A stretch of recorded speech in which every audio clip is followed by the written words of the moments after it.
Reading through the Bible in 1 year, April 16th, Leviticus 20, Psalm 25, Ecclesiastes chapter 3, and 1 Timothy chapter 5. Then Yahweh spoke to Moses, saying, You shall also say to the sons of Israel, Any man from the sons of Israel, or from the sojourners sojourning in Israel, who gives any of his seed to Molech, shall surely be put to death. The people of the land shall stone him with stones.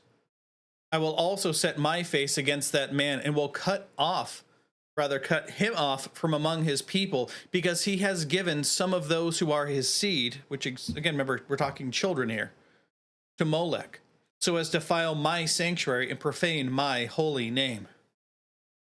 If the people of the land, however, should ever turn a blind eye to that man, when he gives any of those who are his seed to Molech, so as to not put him to death, then I myself will set my face against that man and against his family, and I will cut off from among their people both him and all those who play the harlot after him, in the playing the harlot after Molech. As for the person who turns to mediums and spiritists to play the harlot after them, I will also set my face against that person and will cut him off from among his people. Therefore you shall set yourselves apart as holy and be holy, for I am Yahweh your God. And you shall keep my statutes and do them. I am Yahweh who makes you holy. If there is anyone who curses his father or his mother, he shall surely be put to death. He has cursed his father or his mother. His blood guiltiness is upon him. If there is a man who commits adultery with another man's wife, one who commits adultery with his friend's wife, the adulterer and the adulteress shall surely be put to death. Again, remember in the pericope adulterae, which we largely agree, may have been something that was part of the Bible, but probably not, especially where it's inserted in the text. But also, remember that it was just the woman who was brought to Jesus. Both of them should have been brought before him. Verse 11. If there is a man who lies with his father's wife, he has uncovered his father's nakedness. Both of them surely shall be put to death. Their blood guiltiness is upon them. If there is there a note here on blood guiltiness? No, but it's important. When we get to a section that has notes on blood guiltiness, we'll go over that. Where are we? Verse 12. If there is a man who lies with his daughter-in-law, both of them shall surely be put to death. They have committed perversion. Their blood guiltiness is upon them. If there is a man who lies with a male as those who lie with a woman, both of them have committed an abomination. They shall surely be put to death. Their blood guiltiness is upon them. If there is a man who marries a woman and her mother, it is lewdness. Both he and they shall be burned with fire, so that there will be no lewdness in your midst. If there is a man who lies with an animal, he shall surely be put to death, and you shall also kill the animal. If there is a woman who approaches any animal to mate with it, you shall kill the woman and the animal. They shall surely be put to death. Their blood guiltiness is upon them. If there is a man who takes his sister, his father's daughter, or his mother's daughter, so that he sees her nakedness, and she sees his nakedness, it is a disgrace, and they shall be cut off in the sight of the sons of the people, of their people. He has uncovered his sister's nakedness, and bears his guilt. If there is a man who lies with a menstruous woman and uncovers her nakedness, he has laid bare her flow, and she has uncovered the flow of her blood. Thus both of them shall be cut off from among their people. You shall not uncover the nakedness of your mother's sister or of your father's sister, for such a one has made naked his blood relative, and they will bear their guilt. If there is a man who lies with his aunt or aunt, he has uncovered his uncle's nakedness. They will bear their sin, and they will die childless. If there is a man who takes his brother's wife, it is an impure act. He has uncovered his brother's nakedness. They shall be childless. You shall therefore keep all my statutes and all my judgments and do them, so that the land to which I am bringing you to inhabit will not vomit you out. Moreover, you shall not walk in the statutes of the nation which I will cast out before you, for they did all these things. We talked about that before. And therefore I have loathed them. Hence I have said to you, you yourselves shall possess their land, and I myself will give it to you to possess, a land flowing with milk and honey. I am Yahweh, your God, who has separated you from the peoples. You are therefore to separate the clean animal and the unclean, and between the unclean bird and the clean. And you shall not make yourself, excuse me,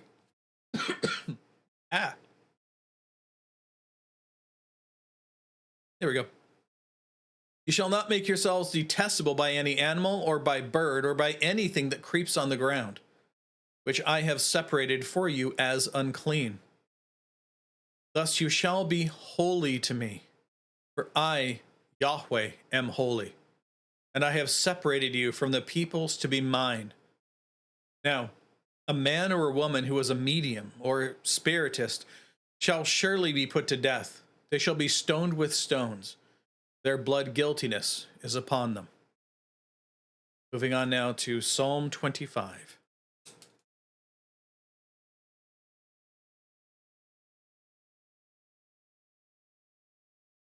To you, O Yahweh, I lift up my soul.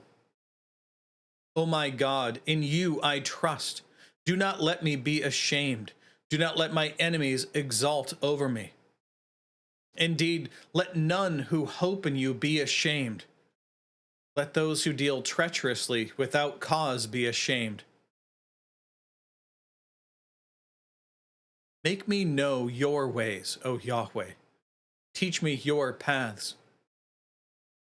Lead me in your truth and teach me, for you are the God of my salvation. In you I hope all the day. Remember, O Yahweh, your compassion and your loving kindnesses, for they have been from of old.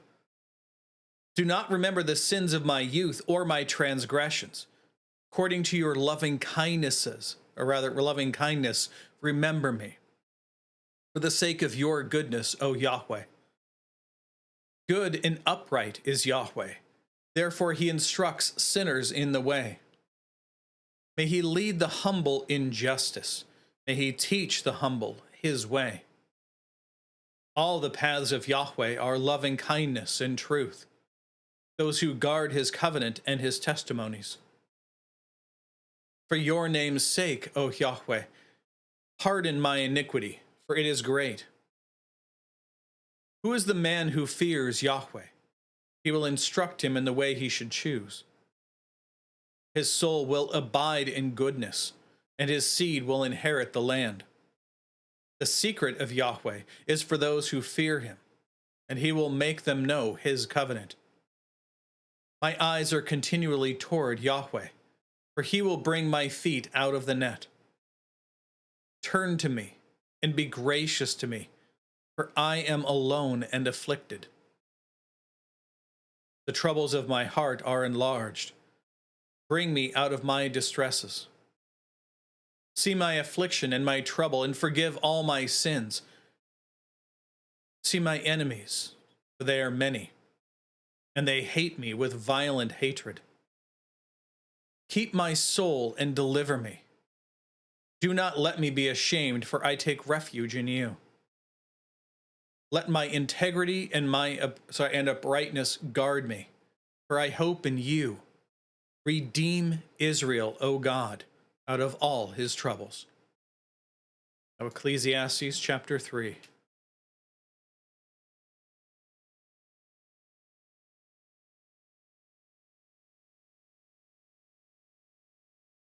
Remember this book.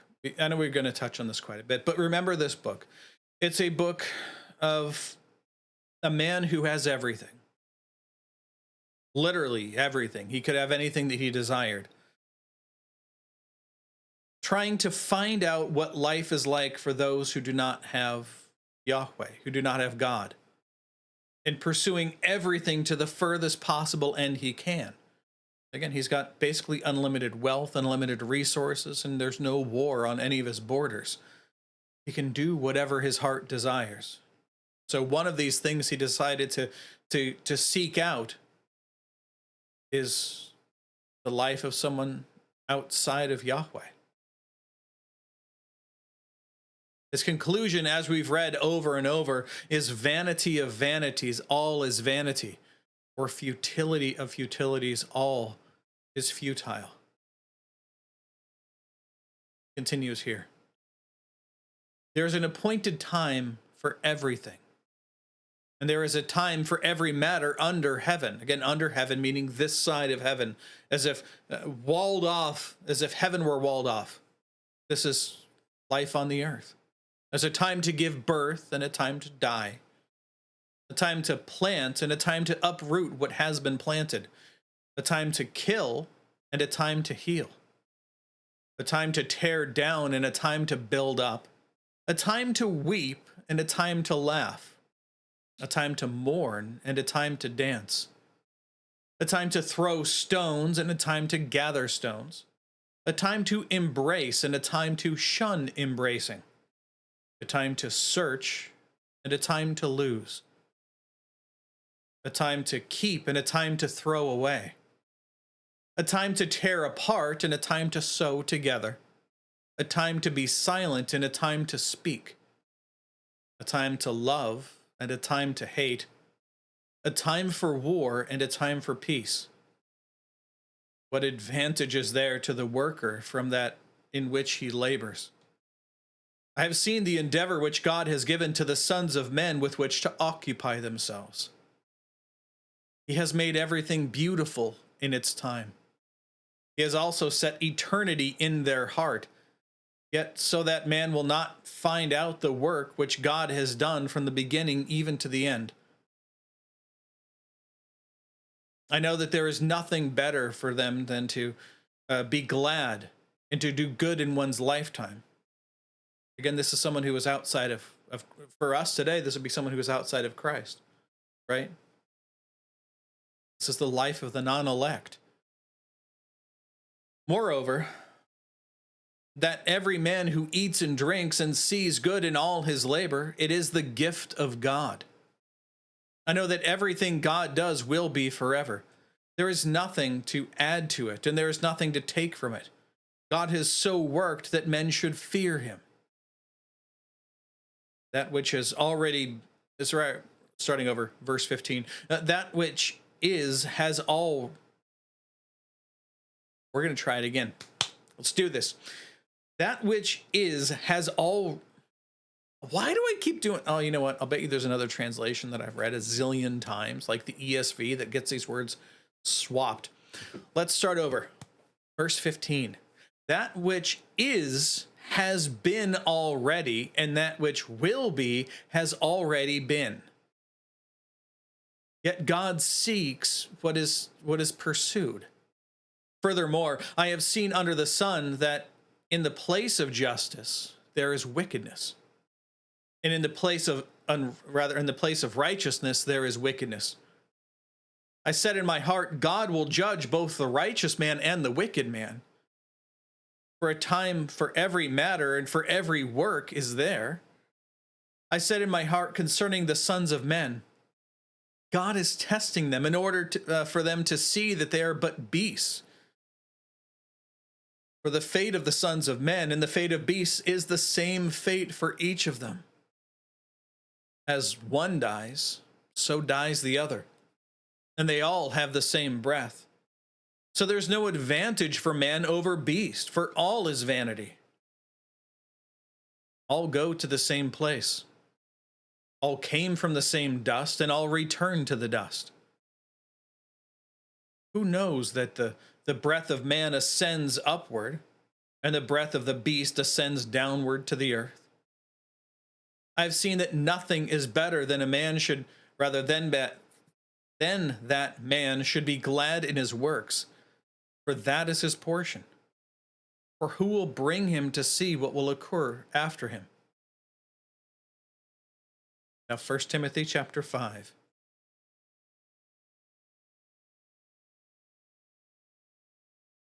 Paul continues.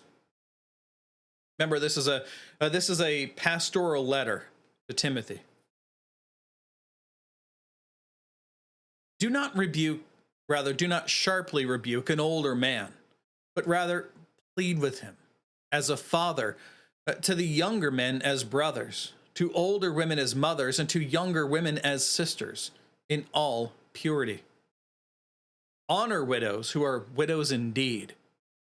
But if any widow has children or grandchildren, they must first learn to practice piety in regard to their own family, and to make return to their parents, for this is acceptable in the sight of God. This is the fifth commandment, to honor your father and mother. When you were young, your parents took care of you, and therefore as your parents get older, it's your responsibility to bring them into your house to take care of them. This is honoring your father and mother. It has the side benefit of allowing your parents to instruct your children and to be there to help take care of them. That's the whole point of this. That's why there's a blessing attached with that law. Verse 5. Now she who is a widow indeed, and who has been left alone, this is, she has no family to take care of her, she has nobody else, right? She has fixed her hope on God and continues in petitions and prayers night and day. But she who lives in self-indulgence is dead even while she lives. And command these things as well, so that they may be above reproach. But if anyone does not provide for his own, and especially for those of his household, he has denied the faith and is worse than an unbeliever. A widow is to be put on the list. This is the list to receive something from the church, right? Only if she is not less than 60 years old, having been the wife of one man, having a reputation for good works, if she has brought up children, if she has shown hospitality to strangers, and if she has washed the saints' feet, not literally, but I mean taking care of the saints, if she has assisted those in affliction, if she has devoted herself to every good work. But refuse to put younger widows on the list. This is again the list for distribution. For when they feel sensual desires in disregard of Christ, they want to get married, thus incurring condemnation, because they have set aside their previous pledge. This is the pledge that they make, that they're only going to serve those in the church, but later on they see some other hot guy, they're like, I can still get married. So they go chase after him.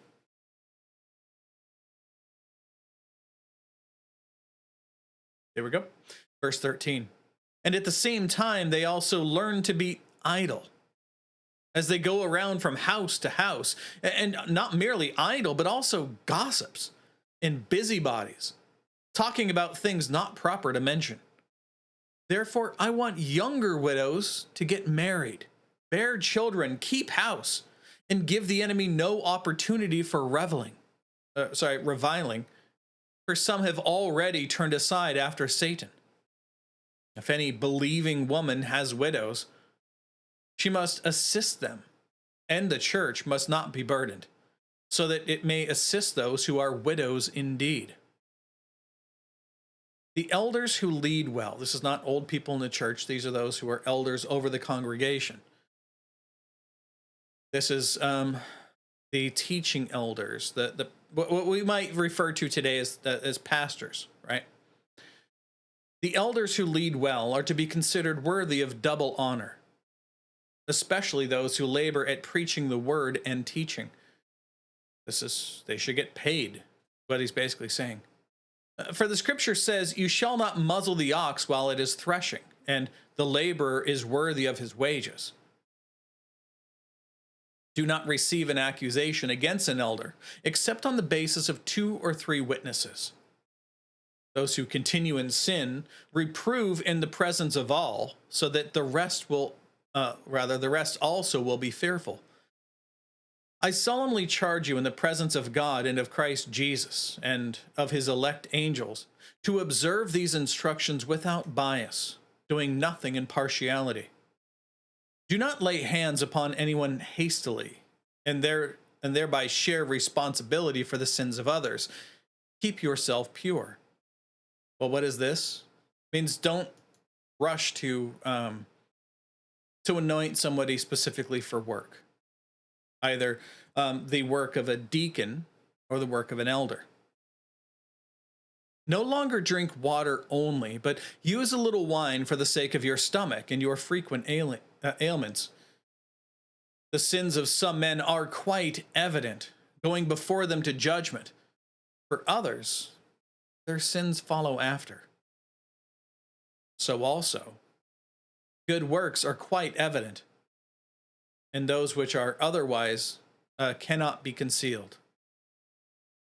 That is all of the notes to here, and that is all the text for today.